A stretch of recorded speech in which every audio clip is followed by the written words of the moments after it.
Many women and some men wonder why they ended up codependent. I'll tell you why today. If you're living with a narcissist or whatever your marital crisis is, I'm your guy. I'm your psychologist. Go to my website, davideclarke.phd.com. That's Clarke with an E. And you'll see all my resources for your marital crisis.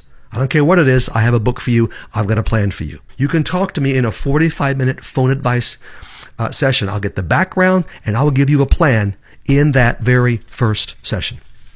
I will tell you what to do. That's my job. You will never hear Dr. Clarke say, well, what do you think you should do? That's what I'm for. That's what you're paying me for. Okay, today's question. I recently realized I am a codependent. Okay, that's a start. I've lived with a narcissist for 20 plus years. Yeah, long enough. I'm wondering why I became a codependent. Okay, here are my answers.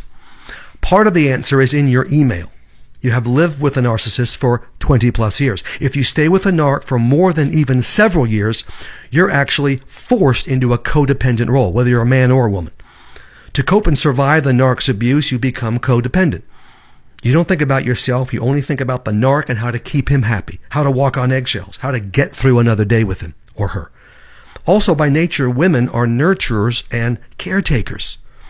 And so you are already predisposed to a codependent role. And I've seen a lot of men, sweethearts, gracious men. They're men. They're men's men, but they're still gracious and kind. And they're married to a borderline or a narc woman, and it's just the same. They're just a nicer person. You try to love the narc. You try to meet his needs so he'll change. It doesn't work, but you practically kill yourself trying. And you think you're doing the right thing. The church will tell you this, and they're wrong. Not when you have a narc on your hands. That person's not going to change no matter what you do, no matter what you say, no matter how great a Christian you are, doesn't make any difference. Often, number 3 here, you learn how to be a codependent from your parents. You grew up in a home where dad was a narc and mom was the codependent. You have learned the modeling is strong. 18 years of that, done deal. If you're a guy, of course, and the roles are reversed and your mom was a narc, okay, same problem. Finally, many churches, as I mentioned before, teach wives to be codependent. I would even say most churches, frankly, they don't see abuse. They don't want to see abuse. They say nothing to the narc or to the abuser, nothing. It's brought up right in front of their face. We're not going to go there. They only see you and what you should do.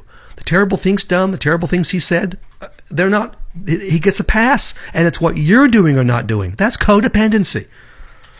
You should submit and he'll change. Has nothing to do with it. You could be super submissive. Makes no difference. You should love him and he'll change. He's got nothing to do with love. He's got a problem. You should stay married and he'll change. Well, how long is that going to be, Pastor? 40 years? No. Talked to a lady just this past week, literally in her mid-80s, and she has stayed, and she is just in a terrible situation, health-wise, emotional, and her message is, don't do what I did. Get out. And of course, the church says if he doesn't change, and frankly, he won't, they won't say that. If he doesn't change, the church will tell you to try hard. Just keep trying harder. Your faith is weak. Are you kidding me? No. You should try harder to get out. What you need to do is get deprogrammed from the brainwashing you have received. Get 2 of my books and get started on getting rid of your codependency. And in time, getting rid of the narc. That's 20 lies that keep you with your abuser on the website. And I'm not okay and neither are you. This gets a little deeper into emotional health and emotional healing. This is a step-by-step process to get you healthy, to get your voice back, to get your identity back. And to help you grow spiritually.